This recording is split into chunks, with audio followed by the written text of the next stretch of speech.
What's up guys, and welcome to the very first episode of the Homegrown Career Mode. This is a brand new series for FIFA 19 and I'm very excited to bring this to you as my first series of the new FIFA year. Now, just before we move on, I would like to start off by saying my main Career Mode series will begin in about 2 to 3 weeks time once I finish the preparation and ironed out all the final details of it. But I didn't want to wait until then to start uploading and producing content for you all, so I thought why not kick off with a unique idea I've had for a couple of years now, and that is the Homegrown Career Mode. So what is the Homegrown Career Mode? You're probably all wondering. Well, if you've been following me for a while, then you know I love producing homegrown talent in both Football Manager and FIFA Career Mode as well, because there's not much more exciting to me than developing a young talent either from the academy or just someone you've brought to a club from a very young age and turning them into a world beater. I think it's one of the most rewarding aspects of, again, a FIFA Career Mode or a Football Manager series, and I've had this idea for a while now, making a Career Mode completely homegrown, and that is exactly the plan for this, the Homegrown Career Mode. So we're starting off with Southampton, of course on the south coast of England, and of course there's a very important reason as to why. But before we discuss that, I'm going to show you the series rules and also give you the homegrown criteria for this career mode as well. And now for the series rules, at least 20 players must be trained by the club at all times for Southampton. We're only allowed to have a maximum of 10 players trained in a nation in the first season and a maximum of 2 players trained in the nation in the second season, and by the third season every player must be completely homegrown and trained by the club. Now in terms of training in a nation, you might be wondering what that means. Well, trained in a nation players are players that have spent at least 5 years training with a club in England before their 21st birthdays. And as for the trained by the club criteria, they have to be either an academy graduate, so came through the academy at whatever age, or trained by the club for 3 years between the ages of 15 to 21. So we can sign a player that's 18 or younger and they'll still become trained by the club, as of course they'll hit the criteria in 3 years before their 21st birthday. So that's the criteria, those are the series rules, and this is going to be a very interesting career mode to do, knowing that all of our talent by the third season will have to be trained in the club. By the third season, every single player will have to be either at the academy or brought to the club at 18 years old or younger. And I'm actually hoping we can do that by the second season. In the second season, it's a maximum of 2 players trained in the nation, but I'm hoping by the second season, every player can be at the academy or brought to the club at 18. That's going to be very hard to do, but certainly not impossible. And of course, we're not allowed to use any player that was trained outside of the nation in the entire career mode. So any player that Southampton have right now, and there's quite a few of them that weren't trained in the nation in the first few years of their career, we can't use them. We can't use those players. There's quite a few of them as well, such as Maya Yoshida, you just saw there, Yannick the Giant Vestergaard, for anyone watching my West Bromwich Albion career mode. You got Wesley, you got Bednarek there as well, Jan Bednarek, Oriol Romeu as well. He missed the cut despite playing for Chelsea at a young age. Jordi Classy out on loan, Lamina, Højbjerg, who scored that wonderful goal not too long ago. El Younousi as well, we can't use him either.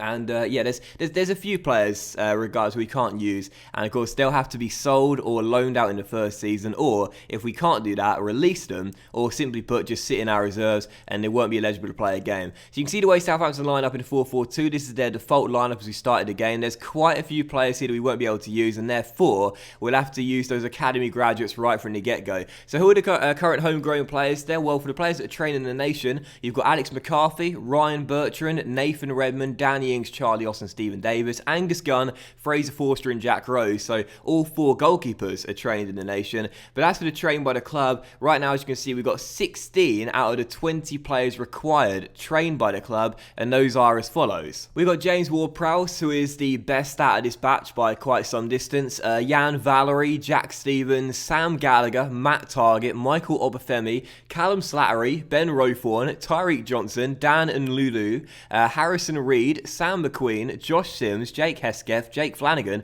and Alfie Jones as well. Now, only one of those players has been capped for England. That is, of course, James Ward-Prowse, and we're still 4 players shy of meeting the 20 we need that have been homegrown and trained by the club in order to use this team for our first season. So there's a lot of work to do right from the get-go, and as you can see, 11 players have to be put on the transfer list as well, as they're not trained by the club or trained in the nation So there is an awful lot of work to do with this Southampton team right from the beginning, and this is the lineup we can use heading into the first season. Angus Gunn is the last homegrown players we've selected right now, either training the nation or training the club. All these players here that I'm highlighting, they have to be sold or loaned out or released, or simply put, cannot be used. And you saw the first 11 there. It's a poor one. There is basically no squad depth to this team whatsoever, so we need to get to work right away and start getting in some players that are trained in the club. And of course, the trained in the nation players, we've got 9 of the maximum 10 there is right now. So we can only sign one more player if we wish to do so that's trained in the nation, but I'm planning to not do that and just sign players that were trained by the club. So the first thing we do, unsurprisingly, is hire ourselves 3 youth scouts, because youth scouting in this series is going to be really, really important. If you love youth players that come out of the academy, then this is definitely a series for you. We are going to be producing so many young talents from the Southampton Academy, and I'm really, really excited for it. So if you have a 4-star, 5-star scout to begin with, then a 5-star, 5-star appeared directly afterwards in Valerio Mancini. We sent our first scout to England, our second scout to France, and our third scout that was also 4-star, 5-star. He's going to Belgium. The reason being, I thought, was quite simple. With Southampton being on the south coast, I thought, why not get some neighbouring countries along with England as well? So France and Belgium,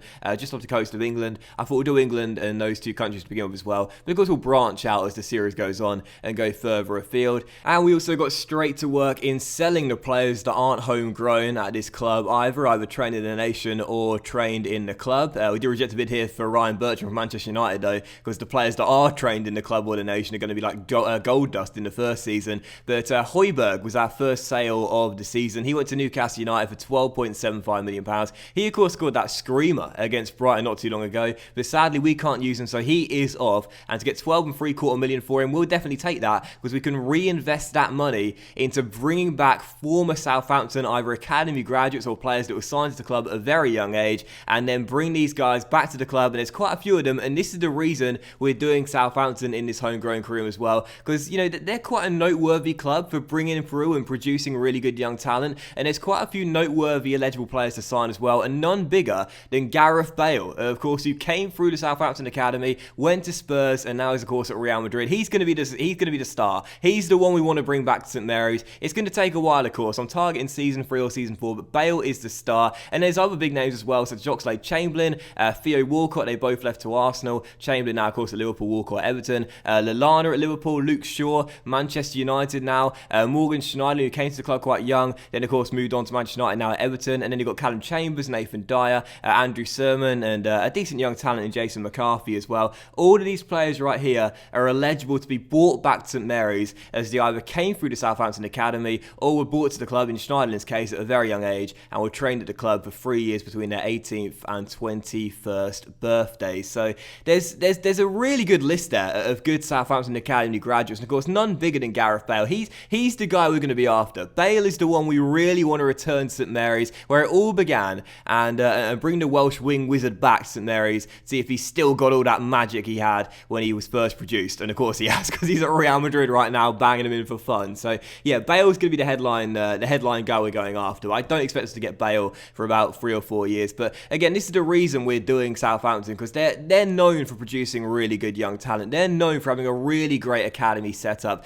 And I thought, I've had this idea for a while now, for a couple of years. I was actually planning to do this series last year instead of my Italy club and country save, but I thought, why not do it this year, see whether you guys like it. And I definitely think you will, because I love producing great players like the academy. I know you guys do as well. For me, youth players are what make career mode fun, but with so many big names that have gone further afield from Southampton since they left the club, I thought it'd be fun to bring those guys back as well. So we'll have a nice blend of former academy graduates and current academy graduates in the first few seasons. It should be a really, really fun series, this, and I'm super looking forward to it. I'm just getting excited thinking about the progression in the first few years. So yeah, we tried to sell Christoph Clara. We accepted a bid here for Maya Yoshida from Fenerbahce, the Japanese centre-half, been with Southampton for quite some time now. And also Charlie Austin Charlie Austin rejected to Sevilla. Of course, we need to keep this guy, as he was trained in the nation, therefore we can use him. And also Shane Long as well. You might be interested in Shane Long. Of course, sort of came to fruition at Reading,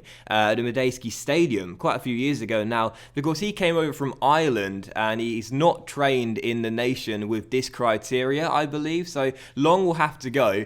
But other than that, you can see the list of players here that we could sign. I showed you them just a moment ago. They're on my shortlist. A few of the players we can't bring in the first season, such as Callum Chambers, who's out on loan.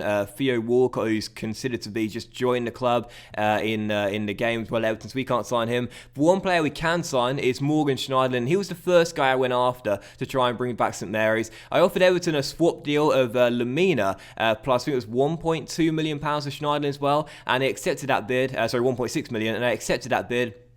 And as you'll see right here in the contract negotiations with Morgan Schneiderlin, we gave him the important squad role. He wasn't happy with that. He wanted a crucial squad role. And then I thought to myself, well, in the first season, he'll definitely be a crucial player, as he'll be one of our best. On a 4-year contract, he agreed with that as well. And for his wages, he took a big wage cut as well, down to £47,500 a week. Took out the appearance bonus as well. So just had a £440,000 sign-on bonus. And he and his agent accepted the deal. So Morgan Schneiderlin became our first signing of the series, and we bought him back. Of course, Schneiderlin was signed to the club from a French team whose name escapes me, so do forgive me, Saints fans. Can't remember who that was. You can let me know in the comment section down below. Came to Southampton, made a name for himself there. I think he won his first caps for France as well whilst at Southampton, and then of course moved on to Manchester United. Didn't quite work out the way he was hoping. Now he's at Everton trying to re-establish his career at Goodison Park, but we've brought him back, and I'm going to try and play Morgan Schneiderlin in the centre-back role in this team, at least in the first season, because with the stats he's got, 6'1", low-high work rates, comfortable on the ball, I'm going to try and turn Schneiderlin into a ball-playing centre-back in his later years. He's 28, and I think he'll turn 29 during the season as well. So when he gets into his 30s, he's lost all his pace. I think as a ball-playing centre-back, Schneiderlin could do really well in that role. And of course, because we've got basically no centre-backs here right now anyway, it's a good thing we brought him back, and he does have those work rates and defensive stats, because we're certainly going to need him on the defensive end. So yeah, Schneiderlin is our first signing, coming back to the team, and now we've got 17 of the 20 required, and we still need to sign at least 3 more players, or bring through 3 players at the academy before our first game of the Premier League season. But right now we're in the pre-season tournament. You saw we got through our group with 3 wins out of 3,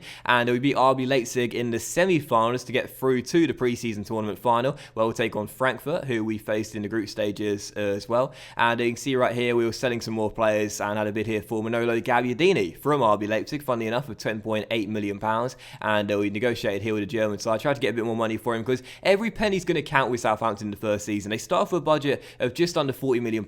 I didn't use the boost I can get for playing the game before, so every penny is going to count in order to bring back some former players, and I'm targeting to bring back either Alex Oxlade-Chamberlain or Adam Lallana in the first season as well, and that's going to cost around £30 million too. So it's going to be quite pricey to bring back either one of those 2 players. We won't be able to afford both. It'll be quite pricey to bring back one of those 2 players in the first season. So when we sell these players, we need to make sure we get the most amount of money possible we can for them. And you can see here another big came for Gabbiadini, this time from Leicester City, and we managed to agree a deal of £14 million for the Italian striker, which if it goes through will raise our budget to around £55 million heading into the new Premier League season. But we did play the first game of the season. Of course, this is a pre-season final against Frankfurt. I only ever play the final if we get there in the pre-season tournament. I'm never too fussed whether we win it or not, but this difficulty for the career mode will be ultimate. Now, of course, legendary was the highest difficulty we could have in FIFA Career Mode for all these years. Now ultimate is able to be used offline,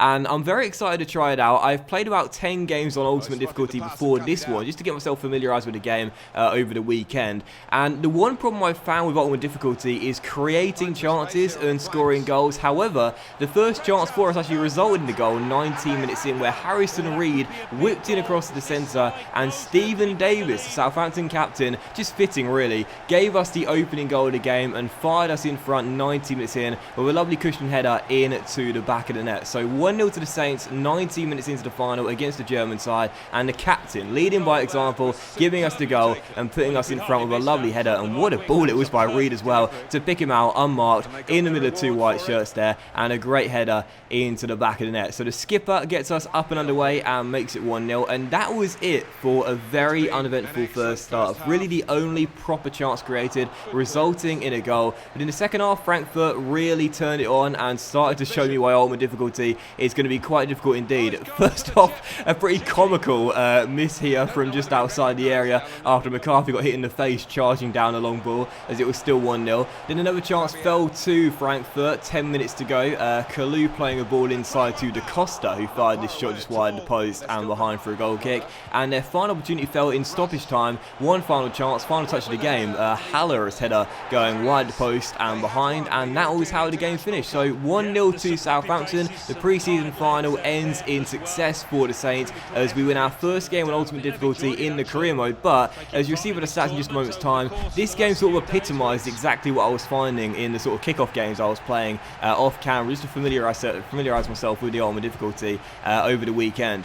I just can't create chances against the AI on this difficulty. I find it really tough. We scored with the only attempt we had in the entire game, and thankfully withstood the pressure late on and held on for the 1-0 victory. But in the Premier League, I can definitely tell it's going to be a lot more difficult, no question. And with the board expecting us finishing mid-table this season, I would say realistically that's the best we can hope for in our first season. I don't see European qualification as a realistic aim in our first season. It's going to be quite a tough one, no doubt about it. And I think scoring goals in general is going to be really hard for us in our first season. So someone will need to step up and be the hero that bangs them in for us this year. We've got Charlie Austin and Danny Ings, our strike duo to begin with, but someone's going to need to be a reliable goal scorer for us this season, because I don't see us scoring many goals on this ultimate difficulty. I found it really tough over the weekend to break down the AI, and I found it really difficult in that game as well. We started off with a win though. That's great to see. And again, heading into the first game of the Premier League season, that will come in the next episode. We've got 17 out of 20 players trained by the club in our team right now. We still need to sign 3 more or bring through 3 players from the academy when we get our first academy batch in the first of the month as well. But that will do it for the first episode of the Homegrown Career Mode regardless, guys. So thank you very much for watching. I really hope you have enjoyed it, and if you did enjoy the first episode of the series, then please drop a like, as likes are of course very much appreciated and it really helps the channel out. And again, I'll see you for the second episode where we'll play our first Premier League game, make some more signings, and hopefully produce our first players out of the academy as well. Have a great evening, guys. Much love, and I'll see you for the second episode of the Homegrown Career Mode very soon.